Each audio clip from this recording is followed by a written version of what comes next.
All right. Thanks for coming, everybody. Drupal Camp. It's my first time here. It's very cold from where I am in California, so I am not mini jackets. If you want to follow along, the slides are all here. Like the very recent revision, DrupalMountainCamp.master.dev. Don't ask me how much I spent to buy the .dev TLD, but my name is not cheap. Thanks, Google. Okay, so about me. I don't know hardly anything about PHP. I've been doing Drupal for like 10 years, but I don't know anything about PHP at all, so if there's mistakes, please don't yell at me. I do know a lot about JavaScript. I've been doing this for virtually my entire career. I am the D8 JavaScript subsystem maintainer, and I'm working on the Drupal JavaScript Admin UI Modernization initiative. If Christina's here, she has a better name for it. So I'm a senior software engineer at DocuSign. We do e-signature and chain of trust stuff, and we also use a lot of Drupal. So despite what you might think, you can find me on Drupal.org at Always Working, or on Twitter at Always Working as well. Trying to maintain username parity is quite difficult these days. So what we're going to talk about today, we'll go over the history of the initiative. We'll talk about where we were, what we've done over the last year or so. We'll talk about why are we doing this? Why are we trying to change Drupal's admin UI? And then we'll get into the future stuff. And this is the really cool part that we've been sort of working on since the end of last year, and the stuff I really want to show off here before we get the next DrupalCon. So, contributors. This project isn't done by just one or two people. There's a lot of people that help work on this project. Some of them are in this room right now.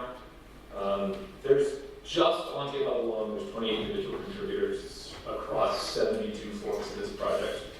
So there's quite a few people either attempting to use or contributing to this. It's great that we've gotten some support.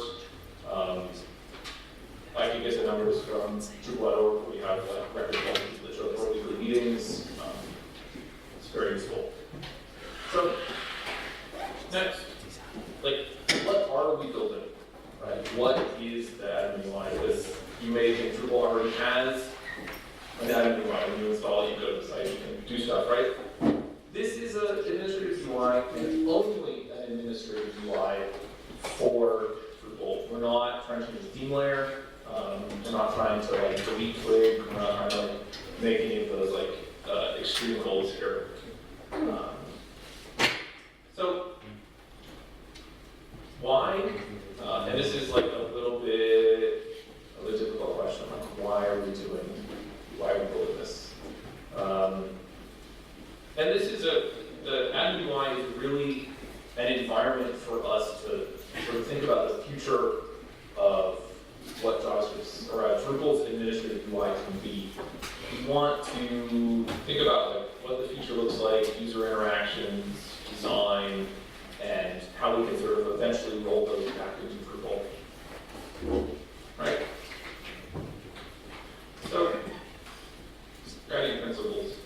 These are the things that we sort of came up with when we started this initiative that we've wanted to stick with throughout. And when we everything we build, we look back on this and make sure this sort of adheres to this. So simplify, right? We're not trying to make things more complicated. We're trying to make them easier to use. So we're trying to basically craft a redesigned, modern administrative experience for Drupal. The current one is still a whole bunch of forms that you have to submit and wait, and for them to come back, that's sort of not very great. The current admin UI targets everyone, which results in a suboptimal experience. It's not the best. And the admin UI he's only targeting content authors. We're not trying to target, like I suspect, site builders is the term you use. And then embrace. It's very hard to find like an emoji to represent embrace. This is like the other one. So we want to embrace like specifically workflows and tools and practices familiar to existing JavaScript developers. We don't want to like go out on our own. We don't want to try and like rebuild everything from scratch. We're using a lot of like existing tooling that other like, projects like this have used. And we want to make it easier for outside developers to join the Drupal community, to come to these events and like see what we're doing, and we're doing that by using sort of best practices in the JavaScript community. Therese mentioned it, the slide in Drupal Europe to like get off our island, and that's really what we're trying to do with the Admin UI. So, history. I don't know how many people are familiar with the Admin UI itself and the project, and so where we're going, but I'll sort of catch everyone up to current speed. So, Drupal Vienna, back in September 2017, we had a meeting, some core contributors and subsystem maintainers about whether or not we should adopt a JavaScript framework. And there was like some roundtable voting and whatever. And we decided we would pick React, much to some dismay, but we did it anyways. So back then, in February of 2018, we made the first commit to the Admin UI, or what was the Admin UI then, and you may think, it's like, what happened between September of 2017 and February of 2018? That's a little bit of time, what took us so long to get started. So, if you have your computers and you want to go here, you can see a very long issue where we propose that we would adopt React as a framework. Lots of confusion. I don't think we did a very good job of communicating what this actually meant and sort of where we were going with this. This was sort of like a, we decided to use React community, what do you think issue. So it was quite long and lots of feelings. So, we get to the end here and we think, like, what should we build, right? What is the thing that most people use when they go to the Drupal website? What's the most common page? Have it visible, something that's like easy to replicate, but also has some complex interactions. And that's the content listing page, right? When you start adding content, you just get started back there. This has some challenges too, and it was a good first start for us to build. And so we kind of ended up with a screen that looks like this. And this is based on the umami distribution. It has like all the features that the existing content listing page does, with some like visible performance enhancements. And those come in the fact that like every action doesn't require a full page reload, things happen in the background, and you can sort of perform bulk operations a lot easier. We also, if you'll notice, we picked Material UI, which, because we weren't in the position to develop our own custom component library, we didn't want to build a component library based on Drupal's existing design language. We wanted to make something a little bit more modern looking, but the design system, the upcoming design system wasn't quite ready yet.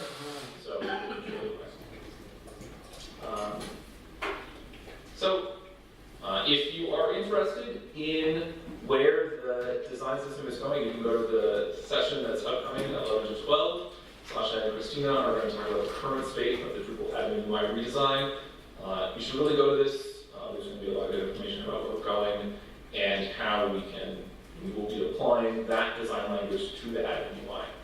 So it's going to be good to get off Material UI. It has some problems. So back to the timeline. March 2018, we're all sprinting again at Fronting United. trying to decide what to do next, because just having an admin UI with a content listing screen is not very helpful, right? You still don't have any ability to add content, to do any sort of administration tasks. And so we wanted to think about where we could go next. And we decided to explore some more content authoring interactions. So let's look at like adding those, creating revisions, and just like general form pieces. And so this next screen, we gave a demo of this in Drupal Nashville, if you were there, and it was a very like rough demo of where, like in progress, where we're going. And so this is like a weirdly cross screenshot because I don't know how to use a computer. But this is adding a recipe in the umami theme, and this is like, just pretend that this doesn't look like Contrib UI for a second. And what we did, we beat core to adding multi-part file uploads using the native REST API. DJ's over there, nice name for that. And then, so we also added the ability to restore content. If you make an edit on this form, we save the state local storage and return it when you come back. So if you're editing and you crash a browser, you can get your changes restored for you. We added a nicer set of tag search. Sort of autocomplete was a tricky thing to handle. We took care of that. And the biggest part of this is that in Drupal, the information used to represent a form is stored in a bunch of places. It's stored in like field settings and field storage config and I don't know, a couple other places. But then there's not a lot of information about what the form is supposed to look like. That doesn't like come out of Drupal in an easily accessible fashion. And so what we ended up having to do here was to build a schema that represents the way the form looks and use that and construct. So this form isn't like rolled, it's not a static set of widgets on the server. This is built from a schema automatically. And so if you make changes to your form in actual Drupal, this will update as well. That was pretty nice. So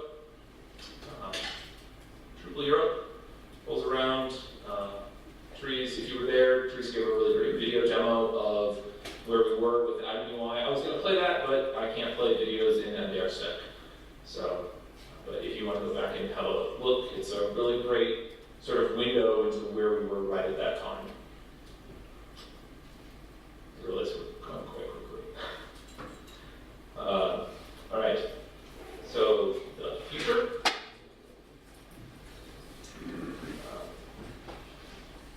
Where are we going and what is happening since Drupal Europe?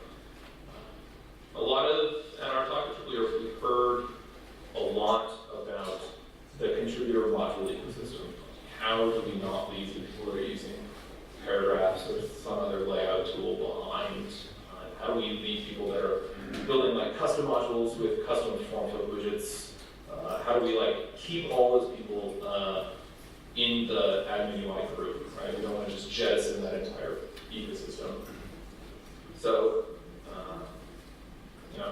how do we do this? And we came up with this term, it's called extension points.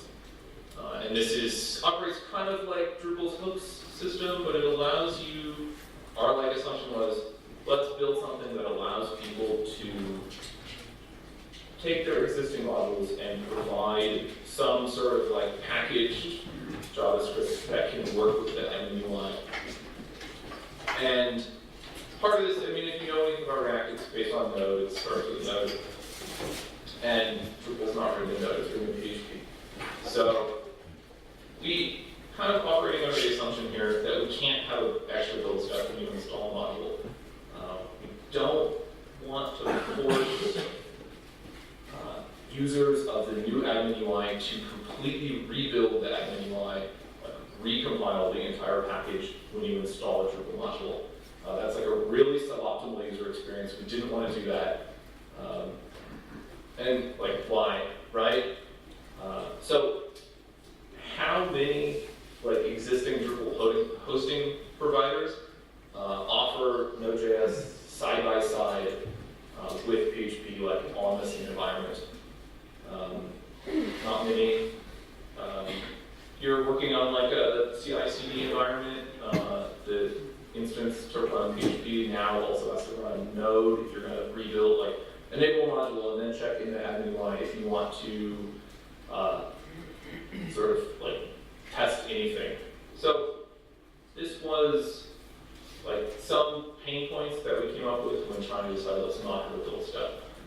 So basically, Contrib modules should be able to build their own backend configuration pages in addition to extending existing configuration and define their own dependencies. Right? We wanted to let module developers build whatever they want and use their tooling with some configuration from us and give us like a package and we'll just consume it.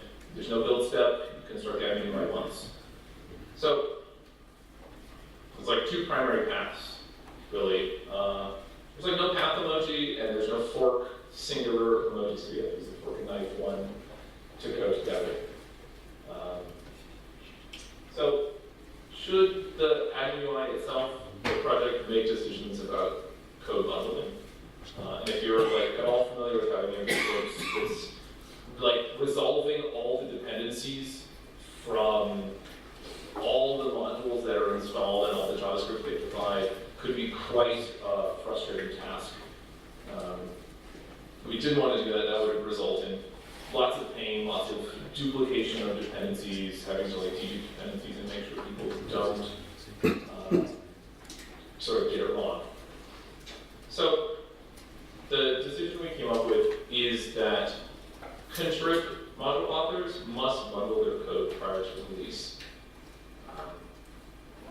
which makes our lives a lot easier and potentially makes module authors' lives more difficult. However, we wanted to alleviate as much pain from this process as possible, and so we, through some iteration, basically providing an NPM module that you can install and add to any of the things that you're building to go with the Admin UI that provides a transpile bundling step for you. We provide the command, you run it, we consume all your code, your JavaScript, and provide a bundle that works with our environment. It's designed, we eject, like you can use React and all the things and build exactly what you want to build, and we'll just eject those pieces for you automatically if you use this bundler. Works really great. So what does this look like in practice? If you're following along, sort of, you want to go take a look at the Admin UI itself, there's a Admin UI widget example in the projects directory, and basically this uses the extension points bundler, sets mode to production, and you get a bundle that has some dependencies for Admin UI utilities. This is another thing we're providing, it's like how to fetch data from Drupal. This will produce a bundle that basically we can consume and you can continue to write how you would normally write production React. So we're control the configuration here too, which is important. If we make changes to add another like core dependency, we'll make changes to the bundler. All you have to do is check out a new version, and your code will continue to operate in exactly the same way when you're testing it. And when it is consumed by the Admin UI, there'll be no impact. So, what is this like? How do we know what you're providing? There's a YAML file that we sort of look for, and this is the documentation we kind of ask you to define which widgets, and these are form field widgets. So if you're on like a node edit screen and you want to provide a different widget to represent some sort of data, that's what these are. Get into like a little bit of limitations about the exception points in just a bit. But the component just has a path, and that's the path to your built OS, and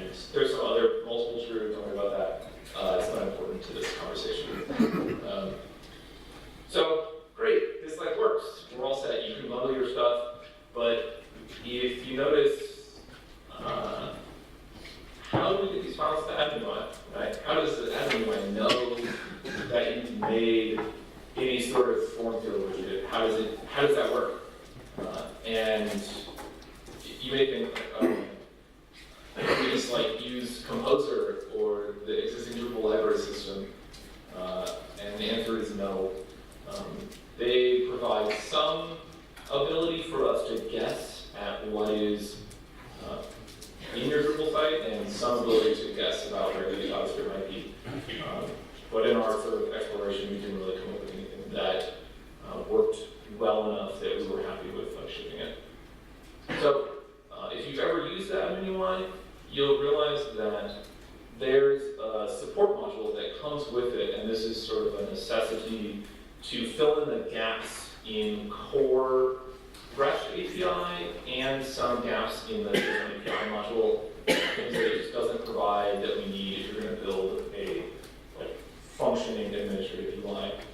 And so we thought, why don't we just add this functionality to the existing Admin UI, and let's just go with that and see where we can go. So one of the confusing parts here is that if you have a Drupal module and you've added it to your file system, and you've installed it and enabled it, we want to only capture those modules JavaScript. We don't, if you have installed it but you turn it off, we don't want to capture those pieces. So the Admin UI provides a very sort of simplistic piece of JSON when we ask for the modules that are installed and enabled. And we ask for widgets. We get the widget name, the component, and the component is a fully realized path to the JavaScript that you have built. In this existing file system, we get its machine name, which is helpful for us, and multiple entries and order like that.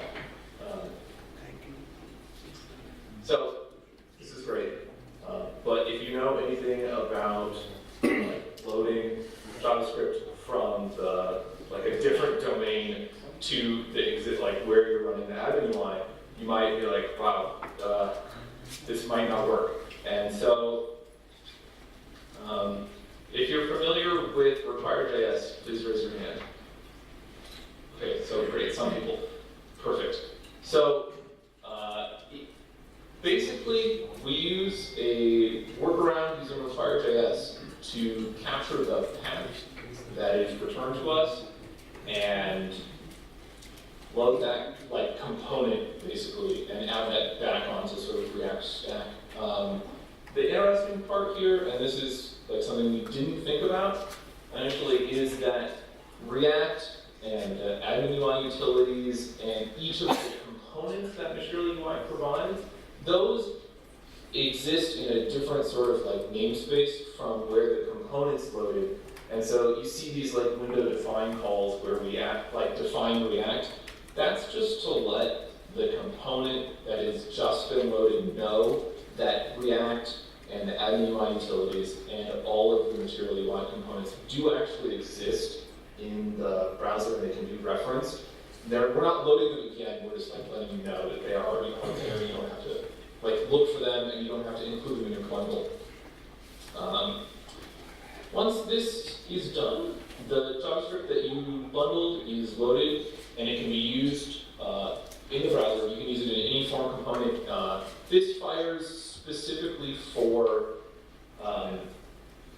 custom forms right now. This is a limitation. You can't just inject a custom component onto the content listing page right now.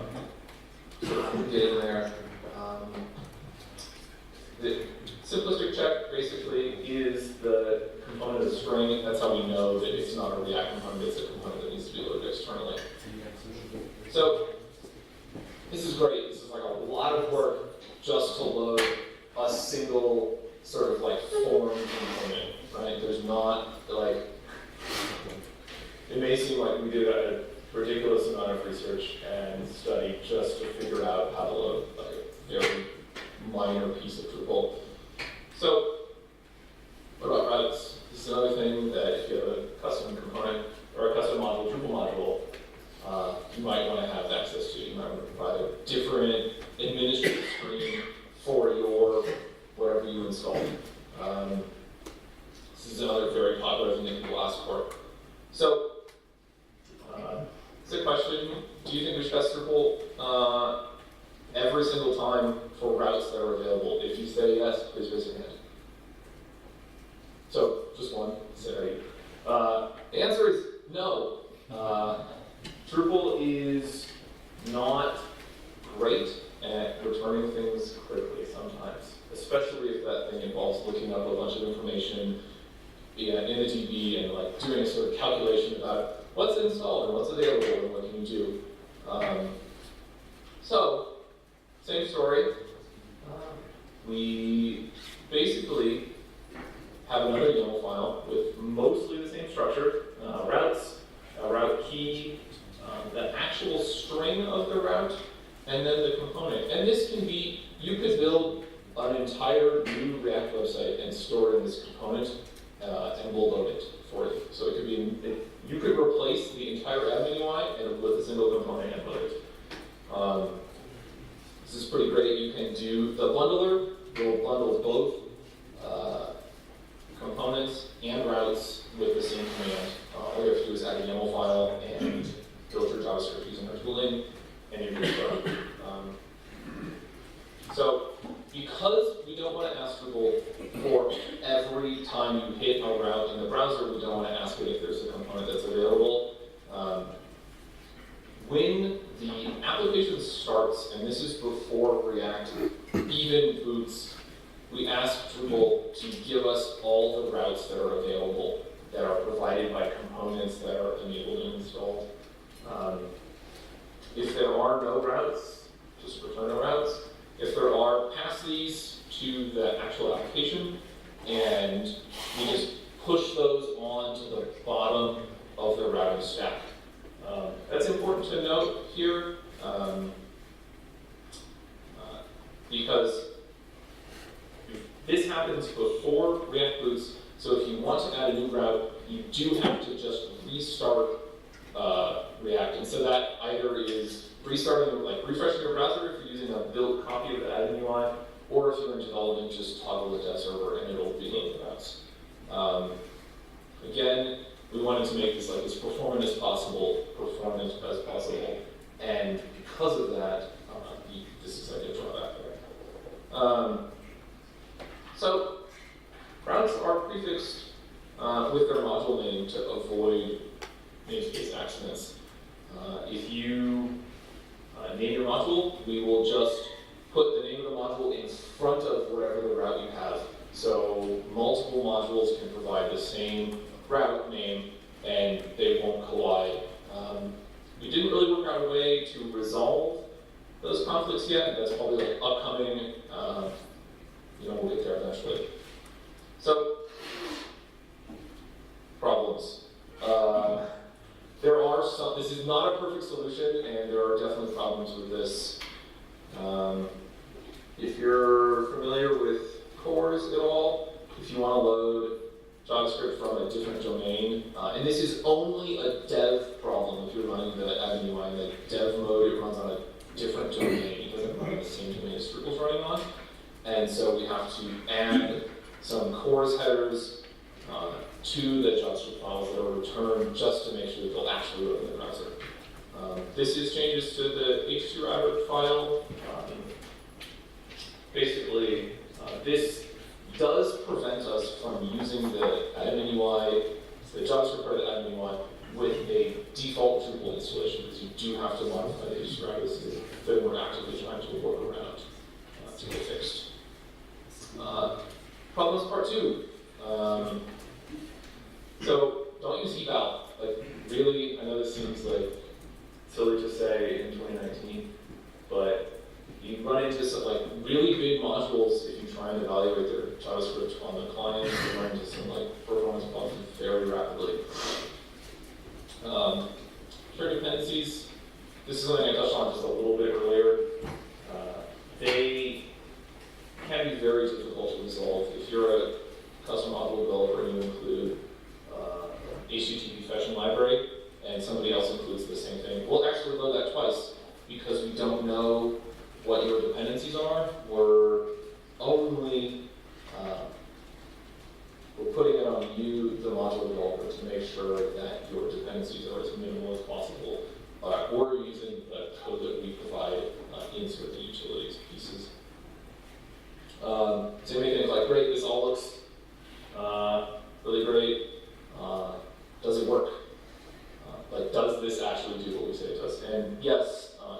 does, the Admin UI support module contains the example widget, which utilizes all this tooling. There's a multi-Boolean select widget that we built just to take advantage of this. We use that tooling, we use the utilities tooling as well. And we'll probably be releasing this very soon. It's not actually published to anything yet, but it is coming soon, hopefully by the next DrupalCon in America. Okay, I guess does anybody have any questions? Yeah. What about server-side rendering? Should server-side rendering improve the performance of the initial load of the application? Yeah, okay, so the question was, for those who can't hear this, what about server-side rendering, and should that improve the initial performance? Yes. Server-side rendering is an option we looked at. It's not on the table right now for us to investigate, but if we were to do that, there are some hurdles to get over with fetching the initial state of the Admin UI and then rendering the components in like the correct state, especially if the components contain like external references to stuff that the modules have provided. I just don't think we even know how any of that works yet, and so it's something to think about. But if you want to make an issue on our GitHub and ask us about it, it'd be great. We can do the work and definitely, like, you know, work through that. Any other questions? Yeah? I commented the paragraphs on you, and I'm a bit conflicted because I could see the huge advantage of performance in paragraphs. So it seems like weeks of work to provide the Admin UI for paragraphs and implement that. And that person don't know any JavaScript. And I think a lot of company module maintainers also don't know JavaScript. So what are we supposed to do? Because clients will expect that Admin UI will work with all the existing modules. So yeah, so I think that, let me summarize, see if I can summarize the question. Basically, there's a conflict about whether or not, should we be using this due to the fact that most Contrib module authors don't know JavaScript and don't want to spend the time to build JavaScript versions of their modules, or at least the UI components, right? And I think that's true. It's a very valid concern. This is not, I don't think this project is something you can think about being or replacing the Admin UI in core soon, right? This is like maybe a Drupal 10 thing, not a 9 lifecycle thing. It is, like JavaScript is like the most popular programming language in the world. And I think we're really trying to do our best here to not like alienate and eject the existing community around Drupal, right? We don't want to force this on, like replace the Admin UI and have them be like, sorry, now you have to rewrite everything in Drupal or in JavaScript. That's definitely not our goal here. Sort of like ease the transition in, basically. And also, to some extent, provide some of those pieces that were part of the Contrib modules, those enhancements to the UI and functionality as part of that actual Admin UI itself, to make it easier for you to pick up and start using. So, any other questions? Yes? What are you liking most about this initiative not successful? Do you like JavaScript developers, designers? What's needed? Yeah, so the question was, what's needed to make this initiative successful? And I would say we're definitely not lacking JavaScript developers. There's a sort of time thing, right? None of us are being funded full-time to work on this initiative. There's no full-time paid employees for this. We are, it's like all volunteers, like all other sort of, the majority of Drupal contributors. There was a long time, we want to get the design right. I'd like to see Christina back there in the back. But we want to make sure that the design is like, we don't want to like implement something that's half-baked. And so there's like, we want to like make the next iteration. And that was like a roadblock, but I think that's finally coming to where it's like in a good place and we can start implementing these pieces. Another thing, honestly, is the API. JSON API is like very, very, very, very close to being included with core. That will make our lives a little bit easier, but there are still gaps. JSON API is designed and built to a spec, and it's not, that spec is not super great for building like production, admin UI, or administrative UI interfaces. It lacks a lot of stuff, and that's why you still have to have the admin UI support module. And so people that do that work and help us like build APIs and stuff, that's like always very helpful. So. Yes? Yeah, so I have a question. I'm a bit confused. Are you saying that when the Drupal UI includes Drupal core, whenever it is? Yeah, whatever. Will basically depreciate all the form API and all the code around it and everything else? I don't think, okay, so the question was when the new JavaScript admin UI is included in the core, if ever, will we deprecate the existing front end? And I do not think we will ever deprecate those pieces. I think the thing we look for is a way to keep the existing form API components and that sort of interface around and let you define your form components with the form API, but also the rendering of those would happen with the JavaScript component if you were using your JavaScript powered admin UI. We're sort of like separating those pieces. You define the schema and you define the rendering. It's like two different pieces. Where now it's like very tightly coupled. Does it mean we need to support both? Yes. Yeah, technically you would. Any other questions?